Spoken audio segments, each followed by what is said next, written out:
¿qué tal? Este es un nuevo programa de resumen latinoamericano que, como todas las semanas, emitimos desde Latinoamérica para todo el mundo.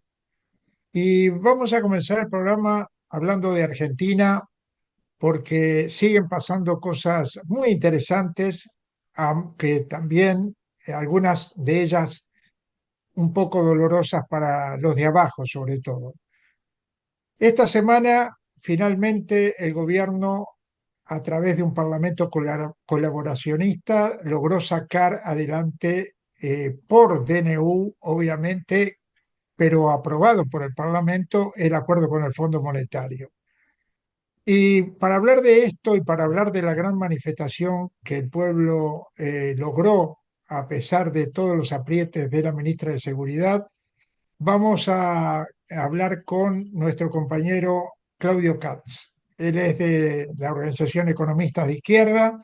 Ya hemos tomado contacto varias veces con él para que nos ilustre sobre todo eh, qué es lo que está viendo en este panorama que se ha abierto el día miércoles. Claudio, ¿cómo viste esta gran movilización popular que se dio allí en el Congreso a pesar de toda la nazificación y militarización que la Bullrich intentó hacer? Yo creo que fue una jornada muy importante porque la exigencia de aumentar a los jubilados se convirtió de hecho en una protesta contra el FMI. Fue una gran marcha en el mismo lugar y a la misma hora que el Congreso votaba el sometimiento al fondo. Y el gobierno desplegó una política de intimidación, altavoces en las estaciones anunciando la represión, hubo requisas, anuncios de violencia para disuadir la concurrencia. Ellos buscaron ocultar que la plata de los jubilados es transferida al Fondo Monetario Internacional, pero me parece importante señalar que esta vez fallaron, no pudieron repetir la violencia de la semana anterior, no hubo disparos a matar, golpes a los ancianos, heridos, infiltrados, cacerías. Yo creo que el intento de salir de la crisis con un giro autoritario está chocando con la indignación de una parte importante de la población. Se empieza a saber que cada cartucho de gas lacrimógeno disparado la semana pasada equivale a 2/3 de una jubilación mínima, y eso es muy chocante. Por lo tanto, la movilización de ayer fue un éxito, con una concurrencia muy superior a las anteriores. La intimidación no dio resultado, la plaza se llenó, me parece que el gobierno sufrió una derrota importante, no pudo aplicar el protocolo represivo y debió también aceptar la liberación que tanto objetaba de todos los detenidos de la semana anterior. Y esa jubilada de más de 80 años, tan golpeada por la policía, volvió a estar presente en la marcha y terminó con un acto de esta nueva coordinadora de 15 agrupaciones de jubilados, que es muy combativa porque está integrada por militantes de la década del 70, ¿no? Además, me pareció importante el logro de los trabajadores de prensa que reconstruyeron el mapa de lo ocurrido la semana anterior y se ha podido reconocer con nombre y apellido al responsable del intento de asesinato de Grillo. Volvieron a estar presentes los hinchas de fútbol, porque hay un rechazo visceral a la violencia contra los abuelos, esa idea de Maradona de que hay que ser muy cobarde para golpear a los jubilados, está presente en las canchas donde se empezó a gritar contra Bullrich.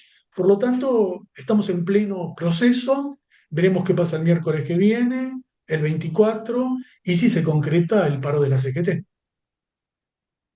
Ahora, en el medio de toda esa gran movilización, que además fue multisectorial, como vos muy bien lo contás, adentro del Congreso se producía realmente una cantidad de hechos bochornosos, pero además de todo terminaron generando lo que Milei quería, lo que la casta de Milei quería, que era la aprobación por parte del Parlamento de ese acuerdo que él lo impone a través del DNU. ¿Cómo evalúas esto? Y es así. Fue otro escándalo de estos cómplices del ajuste, ¿no? Esa casta de legisladores le volvió a suscribir un cheque en blanco a Milei, validó el endeudamiento sin que nadie sepa en qué consiste, los montos, las condiciones, los plazos de ese compromiso. Yo creo que Milei está improvisando algo para forzar un rescate de emergencia del Fondo Monetario. Él necesita los dólares para entregárselos a los banqueros atrapados en su propia operación de bicicleta financiera. Ellos ingresaron dólares de corto plazo, los cambian por pesos, los colocan en operaciones financieras, retiran los pesos y ahora necesita que el gobierno le dé los dólares baratos para terminar su negocio, para lucrar con eso y lo tienen que hacer antes de la devaluación. Por lo tanto, la única urgencia, la única necesidad que tuvo ese decreto es asegurar que estos especuladores cierren con éxito el negociado que están armando. Pero yo también creo que el propio decreto, la propia emisión de un decreto de necesidad y urgencia, eh, delata la necesidad de un socorro urgente para un plan económico que se está desplomando, ¿no? Y ahí se desmienten todas las falsedades sobre la recuperación de la economía, sobre el resurgimiento de Argentina, porque en los hechos, con este decreto, se reconoce que no hay tiempo para discusión parlamentaria, que se necesita actuar con rapidez, con un auxilio urgente del Fondo Monetario, porque la situación económica es muy crítica. Ahora, es increíble, pero volvemos a la época de Macri. O sea, estamos en el 2018 con una crisis similar, digamos. Sí, sí, sí, sí, es como vos lo estás diciendo, es exactamente igual. Otra vez suplicando dinero al FMI para lidiar otra vez con el mismo fracaso. Vos te acordás que en la época de Macri el Congreso sesionaba de urgencia los fines de semana para aprobar lo que el FMI quería, ahora directamente se saltean el Parlamento porque le tienen miedo a la velocidad de una corrida. Y me parece que después de un año de bicicleta financiera, el escenario es muy crítico y muy parecido al del 2018. Todos los indicadores. Están cayendo las acciones, los bonos, aumenta el riesgo país, hay un goteo diario de depósitos en dólares, los agroexportadores piden devaluación, BlackRock dice que el tipo de cambio está sobrevaluado y los que financian al Estado eh, a los acreedores lo están financiando a 30 días exigiendo mayores tasas de interés, porque el gran problema es que a Milei se le agotaron todos los recursos que tuvo para sostener el tipo de cambio, se le fumó el superávit comercial, se le agotó el pago adelantado de importaciones, se le terminó el blanqueo. Y entonces repite lo mismo que pasó con Macri, ¿no? La única diferencia es que Macri recurrió al endeudamiento externo directo porque tenía abierto el mercado internacional. Como Milei ya lo encontró cerrado, tuvo que emitir bonos, tuvo que usar el blanqueo, pero está en la misma situación, está sufriendo la misma caída de reservas que tenía Macri y en el mismo escenario, Macri fantaseaba que todo se corregía con una lluvia de inversiones. Milei suponía que iba a tener una llegada mayúscula de divisas para hacer una apropiación con los recursos naturales, pero el dinero solo vino a corto plazo, solo vino para el carry trade y el gobierno de nuevo repite el mismo despilfarro de la vez pasada. Se han ido como 1.000 millones de dólares en 4 días, el desbalance del turismo, el despilfarro de dinero en el exterior es verdaderamente escandaloso y estamos en el mismo escenario de sostener en forma artificial un tipo de cambio. Milei gastó, se estiman unos 22.000 millones de dólares en sostener la cotización del dólar y necesita eso para que no se le dispare la inflación y para poder exhibir algún logro de cara a las próximas elecciones, que es exactamente lo que hacía lo que hacía Macri. Yo te diría que con más aventuras, con más improvisaciones, hay operaciones de las empresas con obligaciones negociables para que ellos mismos hagan un uso del dólar en la bicicleta financiera del carry trade. Esto es muy riesgoso. eh,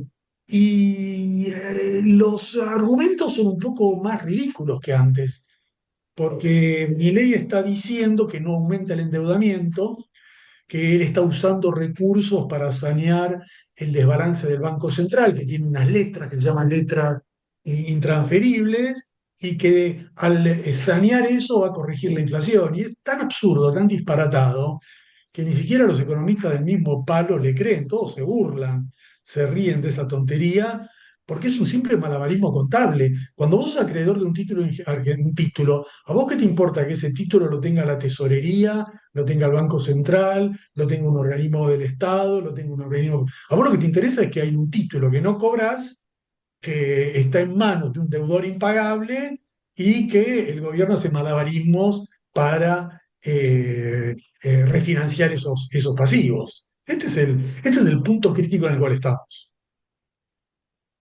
Ahora, fíjate vos, mismo escenario, mismos endeudadores, con el agregado de que se le suma un Milei que viene de tratar de convencer al mundo de que no tenía nada que ver con la criptomoneda. O sea, es realmente un paquete explosivo el que generan estos tipos, ¿no? Es decir, la historia se repite dos veces, ¿no? Uno como comedia, otra como tragedia, pero ya la anterior fue una tragedia. Entonces, tuvimos una especie de la tragicomedia de Macri, ahora tenemos la tragicomedia de Milei con los mismos personajes. Sturzenegger, que ya hizo la estafa del 2001, la estafa del 2018, Caputo, que es un experto en bicicletas y fuga de capital, y los dos con el mismo modelo estructural de destrucción industrial, precarización laboral, reprimarización. Es el esquema que empezó la dictadura, que intentó Menem, que desarrolló Macri, con el mismo modelo de apreciación cambiaria, la tablita de Martínez de Oz, la convertibilidad de Menem, la plata dulce que fue corta con Macri, que volvió a intentar ahora Milei, y siempre hacen lo mismo, valorizar el tipo de cambio en forma artificial para permitir esta modificación del modelo. El objetivo básico es que el país se endeude, que el país no pueda pagar y que después los acreedores del exterior vengan con esos títulos y se apropien del petróleo, del gas, del litio, de la hidrovía, de todos los recursos naturales de la Argentina. Y como muy bien decís vos, con el agravante de la criptoestafa.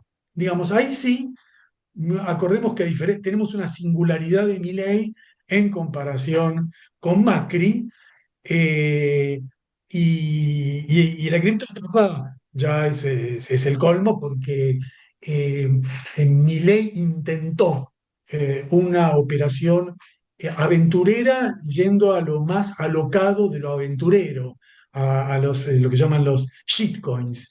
Y lo hizo para enriquecerse, para tener dinero para la campaña electoral y para mostrar de que él puede juntar dólares, que es lo mismo que necesita juntar ahora. Y falló hace un mes en un operativo para juntarlos y vamos a ver si ahora lo puede hacer, pero es la misma desesperación, ¿no?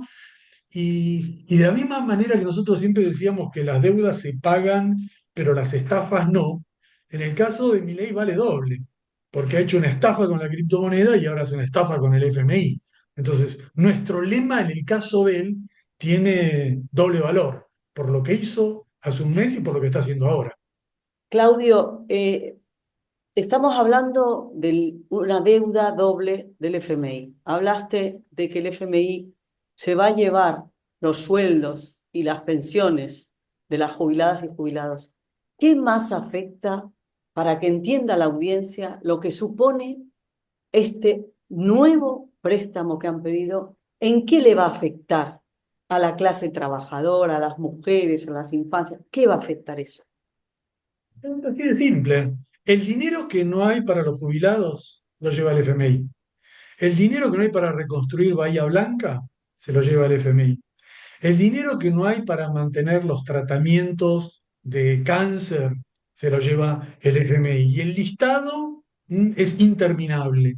Cada vez que el gobierno recorta alguna repartición, está afectando directamente los recursos del país para engordar al FMI. Y la comparación con Macri siempre importa porque ya tenemos una experiencia.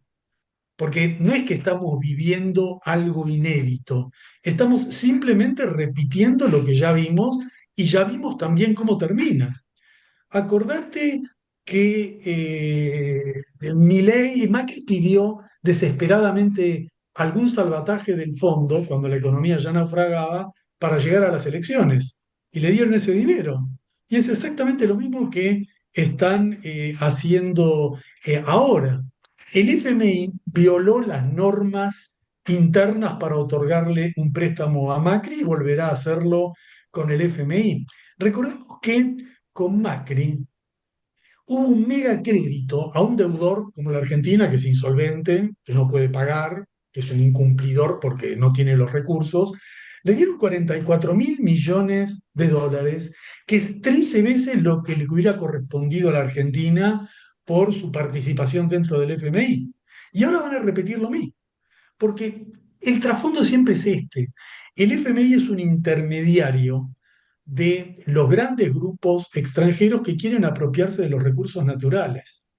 Destruyen los salarios, destruyen las jubilaciones, porque ahí hay un comisionista de los grupos que quieren apoderarse de la tierra, de los minerales, de la pesca, del agua, del agro.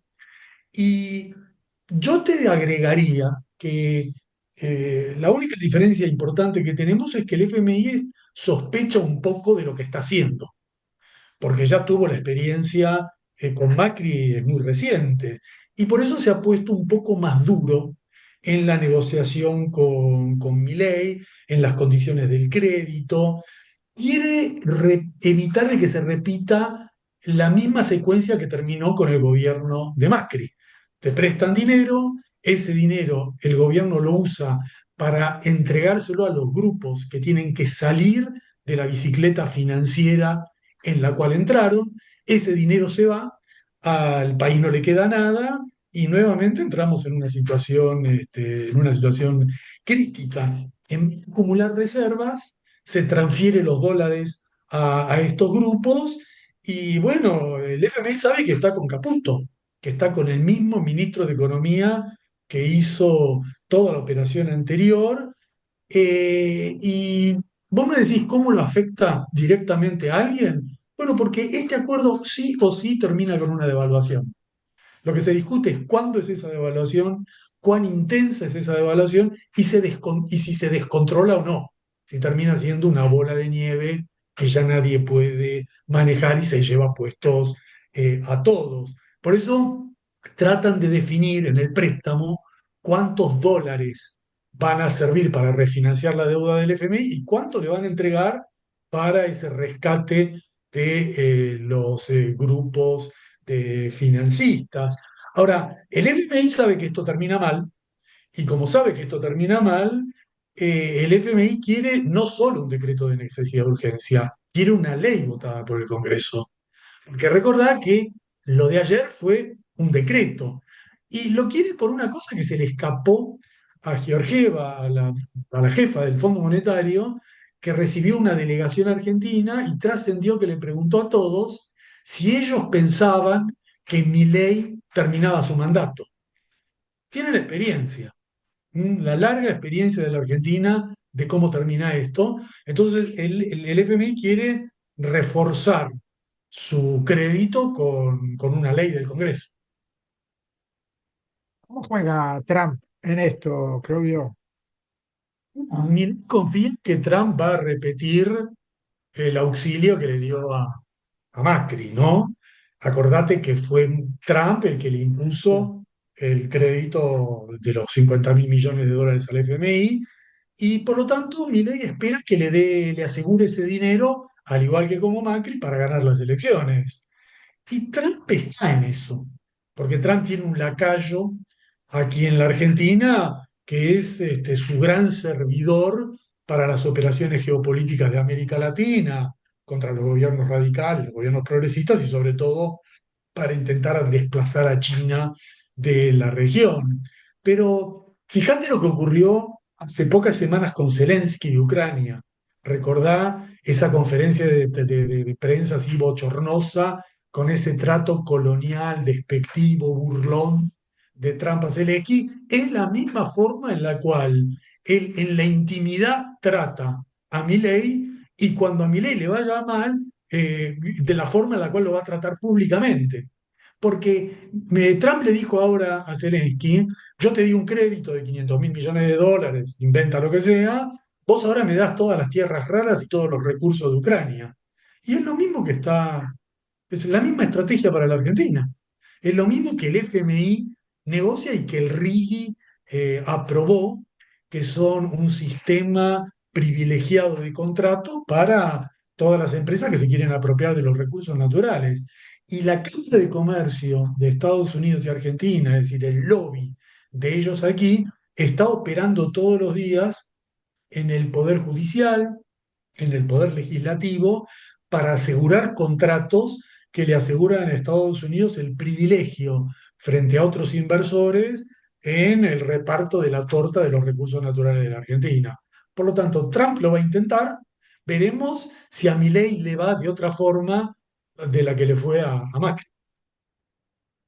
Mientras la calle se empieza a mover y aparentemente ya hay muchos sectores que empiezan a desentumecerse, lo que da pena, para no decir otras palabras, es la clase política, entre ellas, obviamente, la clase política opositora, que es la que le dio el triunfo en esta votación en el Parlamento.